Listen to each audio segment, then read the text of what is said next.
I never thought I'd see someone try to steal a wheelchair from a paralyzed woman, especially in a hospital surrounded by doctors and nurses. But that's exactly what happened.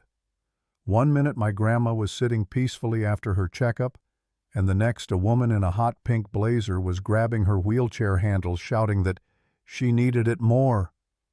I swear for a second I thought I'd slipped into some bizarre hidden camera show, but no, this was very, very real. So let me tell you how it all went down. My name's Michael, and my grandma Dorothy is 78 years old. She's been paralyzed from the waist down for 15 years, ever since a drunk driver hit her car on a rainy night. But she's still the strongest, kindest person I know.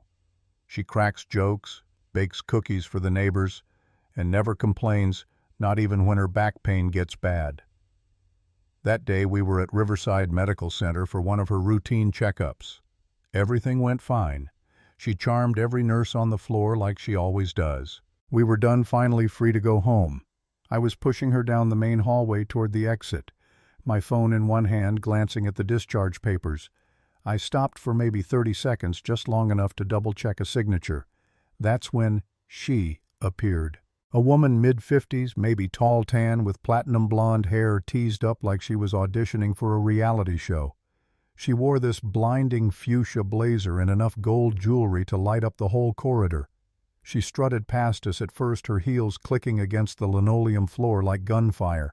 But then she stopped, turned, and I saw it the moment her eyes locked onto my grandmother's wheelchair. She walked back toward us fast, her face twisted into this look of entitlement, like she'd just found something that rightfully belonged to her. "I need that wheelchair," she snapped. "No, hi. No, excuse me, nothing. Just, I need it." I blinked, not sure I heard her right. "I'm sorry, what?" She crossed her arms. "My feet are killing me. I've been walking around this hospital for 20 minutes. I need to sit down, so I need that wheelchair. Now." I froze for a second. Was this lady serious? I looked down at Grandma, who was sitting quietly, hands folded over her lap blanket. She gave me a confused look, then a tiny, nervous smile, the kind she uses when she's trying to stay polite in a ridiculous situation. I took a breath. "Ma'am, this is my grandmother's wheelchair. It's her personal one, not from the hospital. She needs it to move around. You'd think that would be enough, right? You'd think any normal person would back off immediately and apologize. But this woman, this Karen, because that's absolutely what she was, tilted her head and said, 'Well, she doesn't look paralyzed. Maybe she's just using it for attention.' I swear my heart dropped into my stomach. "Excuse me?" Karen waved her manicured hand like she was brushing away a fly. "I see people faking disabilities all the time. I have a nail appointment in half an hour and I can't be late. Just let me use it for a few minutes." I was stunned, genuinely speechless. My grandma looked down, her lips trembling a little.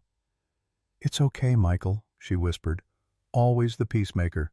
Just explain it to her." But I could see the hurt in her eyes, the way her fingers tightened on the armrest. I turned back to Karen. "She can't walk," I said, my voice shaking with anger.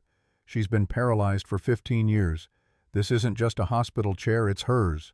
Karen rolled her eyes. "Whatever. I'm sure she can stand up for a bit. Stop being dramatic."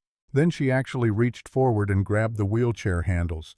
My brain couldn't even process it at first. She was pulling my grandmother's chair, trying to yank it away like she was claiming lost luggage. I stepped between them so fast the chair bumped into my shins. "Don't touch her wheelchair," I snapped. "Step back right now or I'm calling security." Her face went red. Not embarrassed red, but angry red. "Are you threatening me? This is a hospital. Wheelchairs are for everyone." Her voice got louder. People started to stare. Nurses poked their heads out of nearby rooms. A security guard at the far end of the hall began walking toward us. And Karen, oh, she saw the audience forming. You could almost see the switch flip.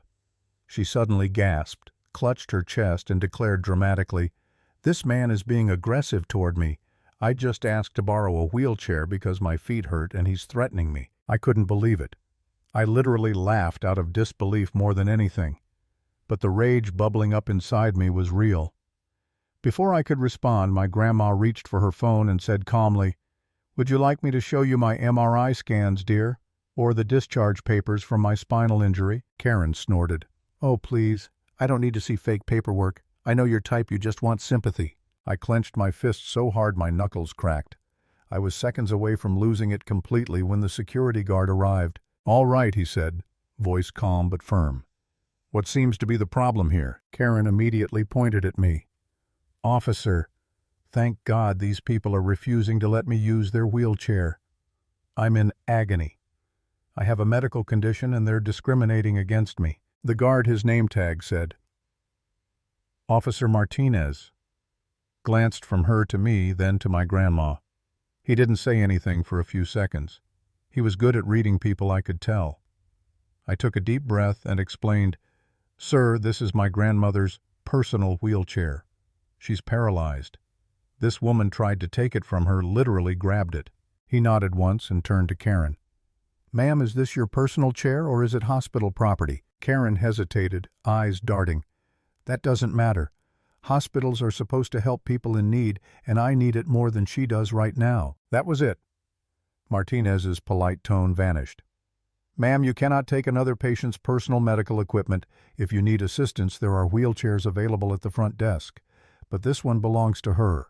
Do I make myself clear? Karen's face twisted, voice rising again. This is discrimination.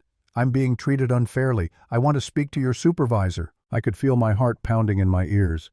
Part of me wanted to shout back to tell her exactly how disgusting her behavior was. But before I could say a word, my grandma, who had been quiet through most of this, spoke up. Her voice was calm but sharp as a blade. Ma'am, she said, I'd like to show you something. She reached down, pulled back her lap blanket, and revealed her legs' thin, fragile muscles long gone. You could hear a collective gasp ripple down the hallway. My grandma looked her dead in the eye. These legs haven't worked since 2010, she said softly.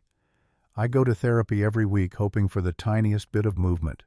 I would give anything to stand up, even just to walk to the bathroom by myself. And you have the nerve to tell me I don't need this chair. The hallway fell silent. Even the hum of the air conditioner felt distant. Karen's face went through a dozen expressions: shock, embarrassment, anger, denial. For a moment I thought maybe she'd apologize. Maybe there was still a scrap of decency left in her. Nope. Instead, she crossed her arms and said, I want to file a complaint. This is harassment. Martinez exhaled slowly. Ma'am, you have two options, he said, voice cold now. You can go to the front desk and ask for a hospital wheelchair, or you can leave the premises. But you will not harass other patients or touch their property. If you refuse, I'll escort you out and you'll be banned from this facility. Your choice. Karen looked around and saw every single person, doctors, nurses, patients, all glaring at her. She straightened her blazer, lifted her chin and spat. Fine, I didn't want that old chair anyway. It probably has germs. I'll just suffer through the pain since nobody here cares about people who are actually in need. And then this part kills me. She turned and walked away. Perfect posture, heels clicking confidently down the hall. No limp, no grimace, no sign of pain whatsoever. Martinez shook his head. Unbelievable, he muttered, then looked at us. Are you both okay? Grandma smiled sweetly like nothing happened. Oh, we're fine, dear.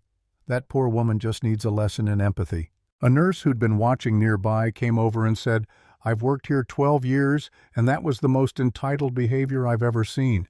Your grandmother handled that with such grace. We finally made it to the exit. I helped Grandma into the car, folded up her wheelchair, and just sat there for a second, still shaking from everything.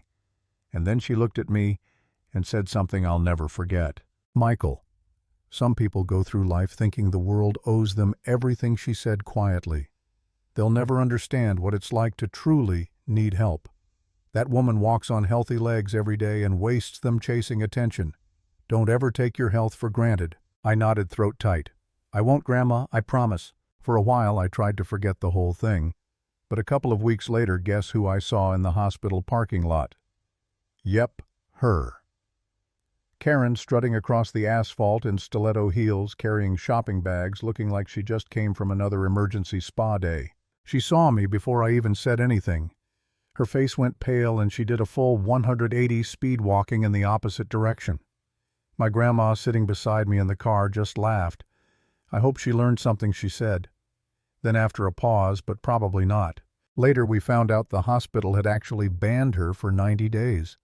Turns out she tried to file a complaint against Officer Martinez for discrimination, but when security reviewed the footage, they saw her harassing not just us, but 2 other patients the same day.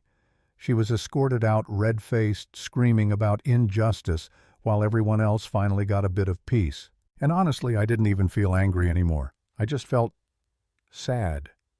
Sad that some people have everything they need: strength, mobility, health, and still use it to hurt others. That day taught me something I carry with me every time I push Grandma's wheelchair down a hallway.